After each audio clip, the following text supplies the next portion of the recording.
너무 저쪽으로 적었네. 자, 오늘 말씀 제목 같이 한번 읽어볼까? 시작. 하나님의 뜻을 찾는 자. 자, 혹시 지난주 강단 제목 생각나는 친구 있어요? 선생님 마음에 뭐 담았어요? 지난주에?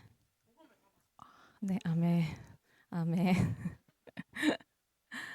자, 지난주에 마음에 무엇을 담았느냐. 정말 중요해서 지난주에 암몬이랑 또 요나답 그리고 압살롬하고 다말 그리고 다윗은요 마음에 어 금방 도희 선생님은 복음을 담았는데 그 5명은요 마음에 다른 거 담았죠. 정욕도 담고 미움도 담고 그리고 상처도 계속 담고 있었고 그래서 뭐 됐어요? 살인도 하고 그래서 나중에는 혈육 사랑하는 잘못된 사랑도 마음에 계속 담았지요. 계속 담아서 이 결과가 어떻게 됐어요? 혈육 사랑 망했어요. 그래 맞아요. 망했어요. 망했어요. 망했죠. 이 결과가 어떻게 됐죠? 얘는 죽고 맞죠? 암노는 죽고 죽인 사람은 살인자가 되고 평생 상처에서 빠져나오지 못하고 상처 속에서 죽어가고 그리고 어떻게 됐어요? 어, 혈육을 사랑하는 잘못 사랑해서 죄값을 치르지 않고 계속 방종하게 가만히 놔뒀죠. 자, 이것이 전부 다 어디서 왔죠? 우리가 창세기 3장으로부터 온 거예요. 이 마음이. 그래서 우리가 이 마음에 무엇을 담느냐? 하나님의 말씀을 날마다 담고 이 말씀을 주야로 묵상한다면 사실은 이 마음들이 하나님께서 주신 성령의 열매로 날마다 우리가 바뀌고 거듭나서 날마다 내 마음에 복음을 품을 수 있어요. 그런데 오늘은 하나님의 뜻을 찾는 자인데 오늘도 인물이 4명이 나와요. 자, 오늘은 누가 나오냐면 자, 오늘은 요압 그리고 자, 두고와 여인 나와요. 그리고 또 누가 나오냐면 지난주와 마찬가지로 압살롬. 또 누가 나올까요? 마지막. 에? 누구요? 구슬왕? 다윗. 네. 다윗 이렇게 4명이 나와요. 자, 오늘 이렇게 4명을 한번 성경을 통해서 알아볼 건데 이 4명은 과연 오늘 말씀 제목처럼 하나님의 뜻을 찾았는지 안 찾았는지 오늘 성경을 통해서 한번 알아보도록 하겠습니다. 자, 이 요압이 누구예요? 요압이 군대 대장이지요. 다윗의 군대 대장이에요. 그런데 오늘 요압이 우리가 읽었던 사무엘하 14장에 뭘 하냐면요. 얘가요 눈치가 되게 빨라요. 군대 대장까지 되려면 눈치도 빠르고 일도 잘하겠죠. 이제 요압이 아는 거야. 이 다윗의 마음을. 압살롬이 자기 형 암논을 죽이고 도망갔지요. 도망가서 지금 살고 있는데 이 마음에 암논이 죽은 건 이제 괜찮아졌어. 왜 사람이 헤어지고 또 혹시 또 사람이 죽고 이러면 슬프지만 시간이 지나면 이 마음이 무뎌지죠. 그것처럼 다윗도 첫째 아들 암몬이 죽었는데 3년이란 시간이 지났어요. 그래서 그 마음은 많이 무뎌졌는데 이제 누구를 향해서 마음이 갔냐면 도망 다니고 있는 압살롬 그 2번째 아들에게 계속 마음이 갔어요. 그래서 이 요압은요 되게 똑똑하고 되게 간계하고 그리고 되게 머리를 잘 굴리는 군대 대장이었어요. 그래서 이 요압이 이때다 싶어가지고 다윗의 마음을 흔들어요. 어떻게 흔드냐면 이제 압살롬을 데리고 오자. 압살롬을 데리고 오자고 해요. 그런데 요압은 왜 그렇게 생각을 했냐면 보니까 내가 다윗을 보니까 다윗이 압살롬을 좀 그리워하는 것 같아. 근데 나중에 보니까 다윗이 힘없고 나이 먹어서 죽으면 요압이 이제 그 뒤를 이을 왕이 될 것 같아. 그럼 일단 내가 이 둘을 화제시켜서 일단은 내가 기회를 잡아봐야 되겠다 하는 기회주의자의 이 마음이 엄청 컸어요. 그래서 요압은 다윗의 마음을 잡고 또 압살롬의 그 기회를 노려서 이 둘의 사이를 지금 화해시키려고 누구한테 갔냐면 드고아의 여인을 찾으래. 똑똑한 지혜로운 드고아의 여인을 찾으라고 했어요. 그래서 그 드고아의 여인을 찾아서 어떻게 했냐면요. 오늘 3장에 보면요. 그 뭐라고 돼 있냐면 그 입에 할 말을 넣어줬어요. 요압이 그 입에 할 말을 그 입에 넣어줘요.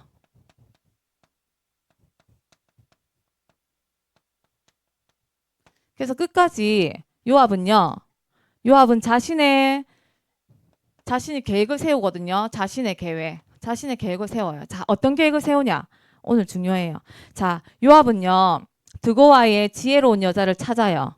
그래서 그 여자를 불러다가 그 여자 입에 어떤 말을 넣어주냐면 나는 혹시 남편이 죽으면 뭐라고 하는 줄 알아요? 과부라고 하거든요.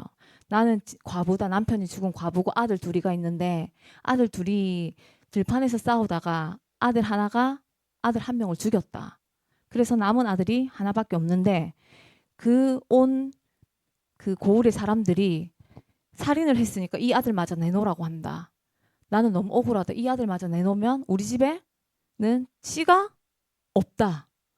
어떻게 하면 좋냐? 다윗에게 그 말을 하라고 가요. 근데 이거 어디서 많이 들어봤죠? 누구 이야기예요? 에? 누구 이야기예요? 맞아요. 자신 있게. 누구랑 누구 이야기예요? 맞아요. 다윗의 이야기를요, 이렇게 돌려가지고 허구로, 거짓으로 지어내서 드고아의 여인에게 입에 딱 넣어줘요. 그렇게 이야기하라고. 그래서 드고아의 여인은요, 성경에 분명히 보면요, 뭐라고 돼 있냐면요, 드고아의 여인이 지혜로운 여인이라고 돼 있어요. 지혜로운 여인 하나라고 돼 있는데 드고아의 여인은 지혜로운데 어떻게 했냐? 지혜로운데 분별력이 없었어요. 올바른 분별력이 없었어. 그래서 누구의 말을 듣고 가요? 하나님의 뜻을 구하지 않고 요압의 말을 아이고 이거 요압의 말을 딱 듣고 그 말만 믿고 가요. 근데 드고아는 이 여인은요, 이 동기가요, 악하진 않았어요, 사실. 선한 동기였어요.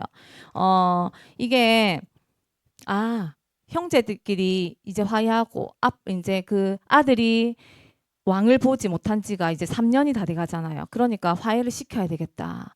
이게 거짓말을 하는 거지만 동기는 선하다. 생각해서 요압의 말을 따르기로 한 거예요.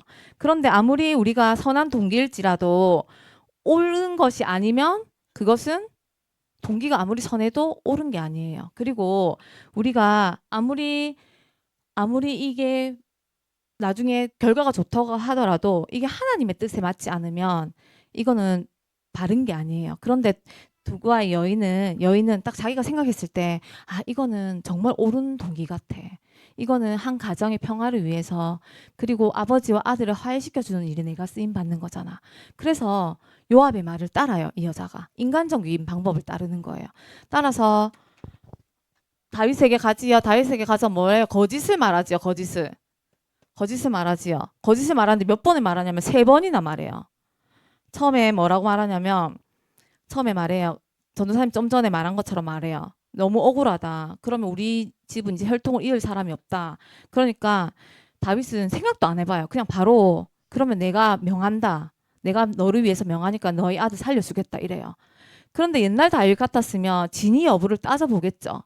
그런데 그런 거 하나도 없이 그냥 그 여자의 말만 듣고 바로 내가 왕이 명하니까 내가 너희 아들을 살려주겠다 해요. 그런데 이 여자가 답답하거든. 한 번 더 말해요. 뭐라고 말하냐면 드고아 9절에 보면 드고아 여인이 왕께 아뢰되 내 주 왕이여 그 죄는 나와 내 아버지 집으로 돌릴 것이니 왕이는 허물이 없다. 그러니까 왜 이 말을 하냐면 그 뒤에 말을 하려고 그래요. 무슨 말이냐면 왕이 이르되 누구든지 내게 말하는 자를 내게로 데려오라. 그가 다시는 너를 건들지 못하게 하리라. 그러니까 다시 이제 다윗이 뭐라고 하냐면 누가 너한테 뭐라고 하느냐. 걔를 데리고 와라. 내가 말 못하게 하겠다. 근데 또 3번째 또 말해요. 이 여자가 뭐라고 말하냐면 여인이 이르되 청하건대 왕은 왕의 하나님 여호와를 기억하사 원수 갚는 자가 더 죽이지 못하게 하옵소서. 그리고 내 아들을 죽일까 두렵나이다 하니 왕이 이르되 여호와께서 이번엔 다윗이 여호와의 이름을 걸어요. 여호와께서 살아 계심을 두고 맹세한대요. 맹세하노니 내 아들의 머리카락 하나도 땅에 떨어지지 않게 하리라. 이 여인이 너무 답답한 거야. 왜냐하면 다윗의 이야기인데 자기가 못 알아듣는 거야. 다윗이 못 알아들어. 자꾸 이야기를 하는데 압살롬하고 왕의 이야기입니다. 좀 알아들으세요. 계속 말을 하고 있는데 못 알아들어. 그래서 마지막에 이제 12절에 이야기하거든요. 여인이 이르되 청하건대 당신의 여종을 용납하여 한 말씀을 왕께 이야기하게 해달라 해요. 그러니까 말을 하래요. 그래서 이제 이야기를 해요. 여인이 이르되 그러면 어찌하여 왕께서 하나님 백성에게 대하여 이같이 생각하셨나이까? 이 말씀을 하심으로 왕께서 죄 있는 사람같이 되심은 내쫓긴 자를 왕께서 집으로 돌아오게 하지 아니하셨다. 내쫓긴 자가 누구예요? 압살롬이잖아요. 근데 집으로 돌아오지 않겠다고. 그때 이제 다윗이 눈치채요.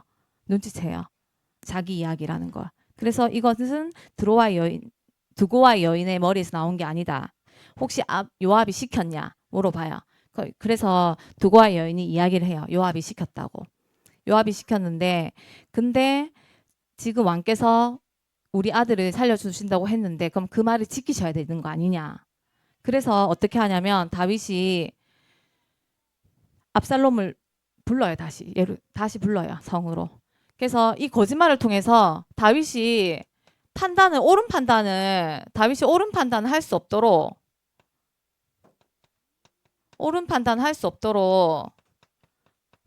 두고와 여인이 계속 이야기해요. 그래서 결국 옳은 판단을 하지 못하고 다윗은 요압을 부르는데 21절에 보면요. 뭐라고 하냐면 왕이 요압에게 이르되 내가 이 일을 허락하였으니 가서 뭐라고 아들이라고 말 안 해요. 청년 압살롬을 오라 하니라. 청년이라고 해요. 아들을. 청년 압살롬. 그 마음에 그러니까 이 마음에 너무 찝찝한 거지. 왜냐하면 내가 아들 사랑하는 마음도 있지만 압살롬이 죄를 짓고 도망갔는데 왜 회개했어요? 안 했어요? 안 했지요. 안 하고 도망갔지요. 그러니까 다윗은 그 마음에 찝찝함이 있어요. 그래서 백성들의 눈치도 봐야 되고 근데 아들 사랑하는 마음이 있어서 살려주고 싶고 그래서 여기에서 지금 아들이라고 칭하지 않고 청년 압살롬을 데리고 오라고 해요. 다윗이. 그러면서 어떻게 하냐면 데리고 오는데 자기 눈앞에 보이지 말래요. 얼굴을 보이지 말래요. 그래서 압살롬은 돌아와요. 요압이 가서 데리고 오는데 내 얼굴을 볼 수 없게 하라. 그래서 압살롬이 자기 집으로 돌아가서 왕의 얼굴을 보지 못해요. 몇 년 동안 못 보냐면 2년 동안 못 봐요. 그래서 압살롬은 돌아와요. 압살롬은 돌아오면서 무슨 생각을 했겠어요? 아싸, 이제 나는 돌아간다. 이제 아빠가 내 용서해줬고 회개 안 했는데도 벌 안 받았는데도 괜찮다. 이제 나는 가서 내가 누릴 거 조금 누리다가 이제 왕이 물려받겠다 이런 마음으로 왔겠죠. 기쁜 마음으로 왔겠죠. 그런데 왔는데 막상 얼굴을 볼 수 없어 2년 동안. 그러니까 마음에 불안이 찾아오는 거예요. 성경에 보면 이 압살롬의 이렇게 외모를 적어놨어요. 26절에 보면 25절부터 보면요. 온 이스라엘 가운데서 압살롬 같이 아름다움으로 크게 칭찬받는 자가 아무도 없댔어요. 그리고 발바닥부터 정수리까지 흠이 하나도 없대요. 발바닥부터 정수리까지. 그래서 제가 전선생님 찾아보니까 발바닥부터 정수리까지 흠이 없다는 것은 우리가 보통 더우면 발바닥이 뭐 나요? 땀띠 무좀 나죠. 정수리는 맞죠. 그런데 발바닥부터 정수리까지 흠이 없다라는 것은 그 옛날에도요. 발에 흠이 무좀 하나 없었고요. 머리가 빽빽했대요. 그 밑에 보면 그의 머리털이 무거움으로 연말마다 깎으며 그의 머리털을 깎을 때 그것을 달아본즉 그의 머리털에 왕의 저울로 200세겔 200세겔이 뭔지 모르겠는데 평균 남자 1년 동안 남자 머리카락 자라는 게 500g 정도 된대요. 그런데 이 사람은 어마어마하게 자랐지요. 옛날 남자들의 이 부의 상징과 이게 좀 잘생김의 상징이 이 머리카락이었다 하더라고요. 이 엄청 풍성하고 잘생기고 키도 크고 외모로 칭찬 받는 자가 없었대요. 압살롬밖에 없었대요. 그리고 이 압살롬은요. 아들 셋과 딸 하나가 있었는데 딸 이름이 다말이에요. 다말은 얼굴이 아름다운 여자였더라. 그 다말이 있었어요. 이건 무슨 뜻이냐면요. 왕이 될 만큼 준수하고 그리고 옛날에 가족이 많다는 건 뭐예요? 세력이 많다는 거잖아요. 그만큼 왕의 자질이 있다는 거예요. 그래서 2년 동안 아빠의 얼굴을 한 번도 보지 못한 그 2년 동안 자기는 자기 세력을 사실은 키우고 있었던 거예요. 그리고 백성들도요. 이게 마음이 조금씩 움직였어요. 아, 이제 다윗은 늙어가고 이제 총명함도 없어지는데 젊은 압살롬이 일어나고 있다. 이런 게 갔는데 사실 압살롬의 마음에는 뭐가 있었냐면 가진 거 다 가졌지요. 세상에 부러울 거 다 있지요. 그런데 그 마음에는요. 한 가지 못 가진 게 있었어. 뭐냐면요. 아빠의 마음. 다윗의 마음을 못 가졌던 거예요. 압살롬은 다윗의 마음을 못 가졌기 때문에요. 가져도 계속 불안하고 궁핍했던 거예요. 그래서 어떻게 하냐면 2년이 지난 후에 누구를 부르냐면 요압을 불러요. 왜 요압을 부르냐면 요압이 자기를 데리고 왔지요. 데리고 왔기 때문에 요압을 다시 불러요. 다시 아빠 얼굴을 보게 해달라고 요압을 시켜요. 그런데 요압은요. 그 부름을요. 거절해요. 근데 왜 거절하냐면 요압이 생각을 하지. 아, 지금 2년 동안 왕이 지금 압살롬의 얼굴을 안 본다는 것은 이 왕위를 물려줄 마음이 없다. 그럼 내가 여기서 줄을 잘 타야 되겠는데. 내가 지금 압살롬에게 붙으면 안 되겠다 생각했겠지요. 그래서 압살롬에게 안 가요. 요압은. 근데 몇 번을 부르는데 안 와요. 안 와서 어떻게 하냐면 압살롬이 요압의 보리밭에 불을 질러요. 보리밭에 불을 질러요. 불을 지르면 어떻게 되냐면요. 근데 이 요압의 보리밭의 옆에는요. 압살롬의 밭이 있었거든요. 근데 보리밭에 불을 지르면요. 불길이요. 금세 번져가요. 그러면 요압의 보리밭뿐만 아니고 자기 밭도 다 타겠죠. 옆에 있는 사람 밭도. 그래서 이제 가요. 요압에게. 우리 보리밭에 지금 불 났다고. 그 요압이 놀래가지고 압살롬한테 찾아가는 거지. 왜 지르냐고 왜 지르냐고 우리 밭에 왜 지르냐고. 그런데 왜 질렀겠어요? 답답하니까. 맞죠? 성경 읽으면서 이게 생각이 들었던 게 아마 이 압살롬은요 보이는 걸로 불을 질렀지만 아마 그 내면에 있지요. 이 압살롬의 마음에는요 마음속에부터 이 감정이 거절당하고 또 거절당해서 이 분노가요 진짜 치밀어 올라서 이 안에 내적 안에서부터 불이 붙어서 사실은 저 보리밭까지 불이 붙지 않았나라는 생각이 들더라고요. 무슨 뜻인지 아시죠? 문기인 권사님 웃으시는데 이 안에 불이 붙으면 왜 불이 옮겨가잖아요. 근데 진짜 이 압살롬은 계속 거절당했어요. 부모한테도 버려졌지요, 지금. 요압한테도 계속 청했는데 계속 거절당해요. 이 분노가요, 얼마나 이게 치밀어 오르겠어요. 그러니까 이 내면에 타오른 이 불이요, 사실은 요압 장군의 보리밭까지 그 불이 붙은 거예요. 그래서 가요. 요압 장군이 안 되겠다. 그래서 다윗에게 가거든요. 다윗에게 가서 그래서 보리밭에 불이 붙어요. 근데 요압은 그래서 압살롬은 요압을 부르면서 사람을 의지했고 보리밭에 불이 붙은 것은 이 감정을 컨트롤 못했어요. 감정에 의지했어요. 그래서 이제 다윗에게 가요. 다윗이 만나는데 이번에 성경 읽으면서도 또 생각 들었던 게 다윗이 제일 잘못했다. 다윗이 참 못났다라는 생각이 들더라고요. 왜냐하면 다윗은 이때까지 참 전쟁을 나갈 때나 뭘 할 때 하나님한테 묻고 갔잖아요. 사무엘하 2장 1절에 보더라도 하나님께 여쭤봤어요. 뭐라고 여쭤봤냐면 그 후에 다윗이 여호와께 여쭈아뢰되 내가 유다 한 성읍으로 올라가리이까 이렇게 여쭤봐요. 그리고 5장에 보면요. 5장에도 또 여쭤봐요. 하나님께. 뭐라고 다윗이 여호와께 여쭈어 이르되 내가 블레셋 사람에게로 올라가리이까. 항상 다윗은 하나님의 뜻을 찾아서 하나님께 여쭤보는 사람이었어요. 그런데 다윗은요. 이번에는 어떻게 됐냐면요. 하나님께 하나도 뜻을 구하지 않아요. 그런데 누구의 소리는 듣냐? 주변에 다윗은요. 이상하게 범죄하고 난 후로부터는 하나님의 뜻을 구하지 않고 주변 소리를 자꾸 들어요. 자, 어떤 소리였냐? 암몬이요. 암몬이 제일 처음에 다말을 부를 때도 어떻게 했어요? 아빠한테 거짓말했죠. 내가 너무 아파서 지금 죽을 것 같은데 다말이 우리 집에 와서 과자를 만들어주면 내가 나을 수 있을 것 같다고 다윗에게 이야기했지요. 그래서 다윗은 그 이야기를 듣고 다말을 암몬 집으로 보내지요. 그리고 또 어떻게 해요? 압살롬이 다말 죽이려고 계획을 했을 때 양털 깎는 날 다윗에게 요청하지요. 압살롬을 좀 보내달라고 이야기를 하지요. 그러면 다윗은 그 이야기를 듣고 또 암몬을 보내서 암몬이 죽지요. 오늘은 또 어떻게 됐어요? 요압의 이야기를 또 듣고 압살롬을 불러요. 하나님의 뜻은 전혀 구하지 않고 다윗은요, 총명함과 그 영적 분별력이 다 없어지고 주변 소리, 주변 사람의 소리를 계속 의지하게 됐어요. 그리고 다윗은 사랑하는 건 참 좋은 거예요. 그런데 다윗은 잘못된 사랑을 한 거죠. 잘못된 사랑을 했죠. 정말로 사랑한다면 내 자식이 잘못했을 때 잘못했다 이야기할 수 있었어야 돼요.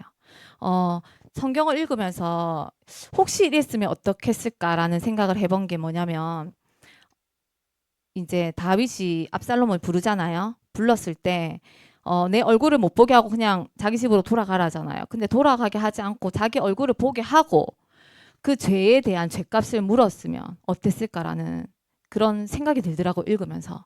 그러면서 나는 너를 너무 사랑하고 그렇기 때문에 기다려줄 수 있고, 근데 그거에 너의 죄에 대한 죄값은 같이 받자, 벌은 같이 받자 하면서 안아줬으면, 사실은 압살롬의 이 마음에 있던 분노, 미움, 질투, 그리고 아빠를 지금 대적하려고 반역하고 있던 모든 것들을 사실은 눈 녹았을 것 같다라는 생각이 들더라고요, 성경 읽으면서. 그런데 다윗은 끝까지 부정했죠. 그렇게 안 했죠.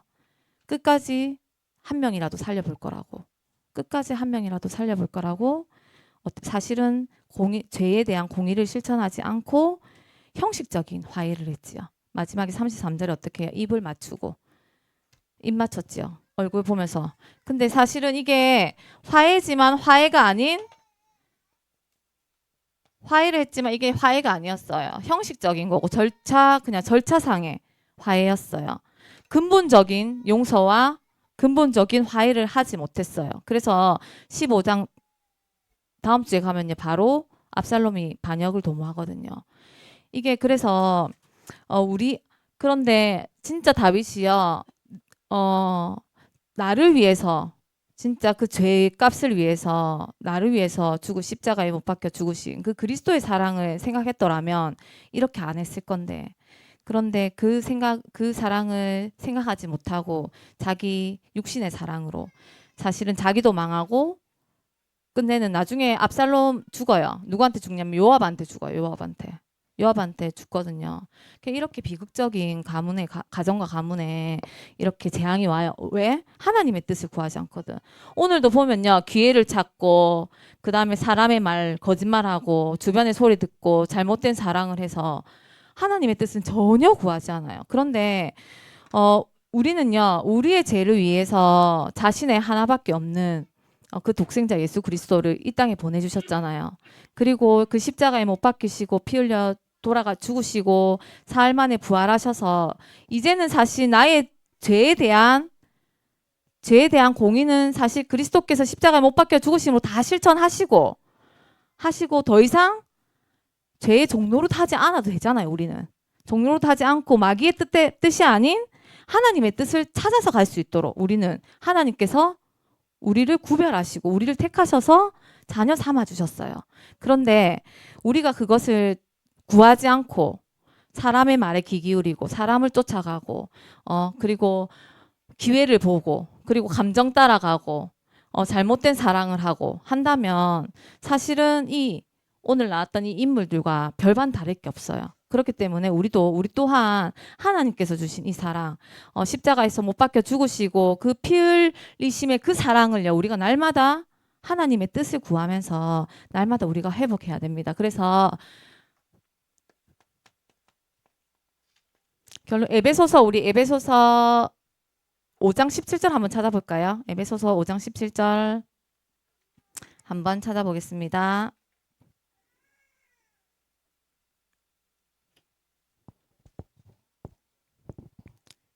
에베소서 5장 17절 찾으셨으면 함께 합독하도록 하겠습니다. 그러므로 어리석은 자가 되지 말고 오직 주의 뜻이 무엇인가 이해하라. 아멘. 하나님의 방법은요. 우리가 때로는 이해되지 않아요. 근데 우리가 이해할 필요 없어요. 그리고 하나님의 방법은요. 우리가 납득이 되지 않아요. 답답해요. 고구마 100개 먹은 것 같은 때도 있어요. 그런데 우리가 그거를요. 다 이해하고 수긍할 필요 없어요. 하나님의 것은. 하나님의 뜻은요. 하나님의 방법대로 하나님께서 이루세요. 그렇기 때문에 우리는 그냥 하나님의 뜻을 거스르지 않고 오직 그 주님의 뜻을 바라보고 가기만 하면 돼요. 그래서 그 갈 수 있었던 게 사무엘이 기름 부음 이제 받을 그 이새의 아들들이 찾아다닌다고 했을 때 제일 첫째 아들 엘리압을 딱 보고 기름 부어야 되겠다 하고 딱 갔을 때 하나님께서 뭐라고 하셨어요? 사무엘상 16장 7절에 맞아요. 마음에 복음이 있으니까 다 하네요. 하나님이 그 중심을 보신댔죠. 중심을. 하나님은요. 외모를 보지 않고 그 중심을 보신댔어요. 자, 우리의 그 중심 마음에 무엇이 있는지 우리가 날마다 하나님의 뜻을 찾기 위해서는요. 내 마음 중심에 무엇이 있는지가 정말 중요해요. 내가 세상의 것, 내 것, 육신의 것, 성공의 것이 있으면 사실 하나님의 것을 쫓아가기 힘들어요. 요압처럼 기회를 엿보고 내 계획을 짜기 바쁘지. 근데 내 안에 말씀이 있고 말씀께서 주신 그 그리스도의 복음이 있고 생명이 있고 세계복음의 언약이 있으면 하나님의 뜻이 무엇인지 날마다 찾을 수 있어요. 그리고 마태복음 6장 10절 보면 이거 우리 주기도문 나오는 거거든요. 뜻이 하늘에서 이루어진 것 같이 땅에서도 이루어지니라. 그 뜻은요. 뜻이 뭐예요? 하나님의 말씀이에요. 그 말씀이요. 하늘에서 이루어진 것 같이 땅에서도 이루어진다고 했어요. 그렇기 때문에 우리는 그 뜻을 위해서 날마다 기도해야 돼요. 기도. 삶 집중을 통해서 아침에 눈 뜨면 낮에 밤에 자기 전에 기도해야 돼요. 무엇을 위해서? 하나님의 뜻을 위해서. 나 잘 먹고 잘 살게 해주세요. 나 예뻐지게 해주세요. 날씬하게 해주세요. 좋은 차 갖게 해주세요. 그 뜻이 아니고요. 그 뜻이 아니고요. 내가 받은 이 사랑 전하게 해주세요. 내 마음에 말씀 담게 해주시고 그리스도의 복음 담게 해주시고 사람 사랑하게 해주시고 미움시기 질투 있다면 버리게 해주세요. 이게 하나님의 뜻이에요. 그리고 마지막으로 로마서 12장 2절에 보면요. 우리 같이 한번 읽어볼까요? 우리 오늘 주보에 나와 있어요. 암송구절. 자, 크게 한번 읽어볼게요. 너희는 이 세대를 본받지 말고 오직 마음을 새롭게 함으로 변화를 받아 하나님의 선하시고 기뻐하시고 온전하신 뜻이 무엇인지 분별하도록 하라. 아멘. 이건요 쉽게 말해서 예배예요. 예배.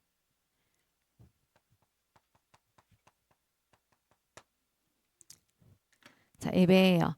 우리는요 믿음으로 의롭다함을 받은 하나님 자녀예요. 그러면요 하나님 자녀는요 나를요 하나님이 기뻐하시는 산 제물로 드려야 돼요. 산 제물로 드려야 돼. 그게 예배예요. 예배예요. 우리의 삶이요 영적 예배가 돼야 돼요. 우리의 삶이요 삶 자체가 제사가 돼야 돼요. 하나님 앞에 드리는 예배.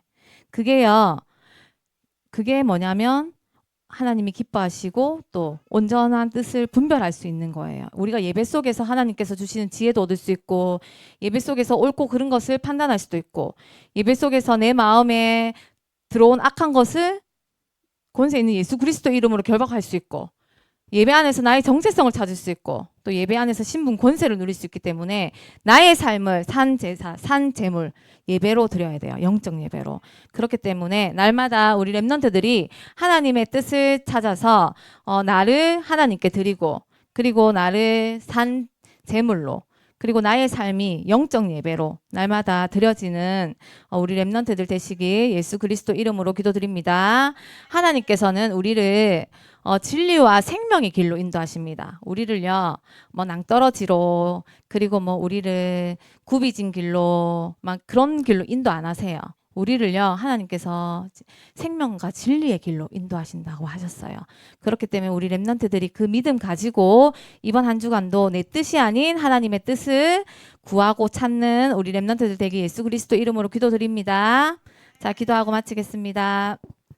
살아계신 하나님 아버지 은혜와 사랑을 감사합니다. 이번 한 주간도 하나님의 뜻을 찾아 내 마음에 하나님의 말씀을 두고 그리스도와 그 생명과 세계복음화의 언약을 품고 기도하게 하시고 우리의 삶이 영적 예배가 되게 하시고 나의 삶을 하나님께 드리는 산 제사로 제물로 드릴 수 있도록 우리 렘넌트들을 축복하여 주시옵소서. 가는 모든 걸음걸음이 하나님 2, 3, 7, 5천 종족 살리는 우리 영적 서밋의 걸음 될 수 있도록 하나님 축복하여 주시옵소서. 감사드리며 예수 그리스도 이름으로 기도드립니다. 아멘.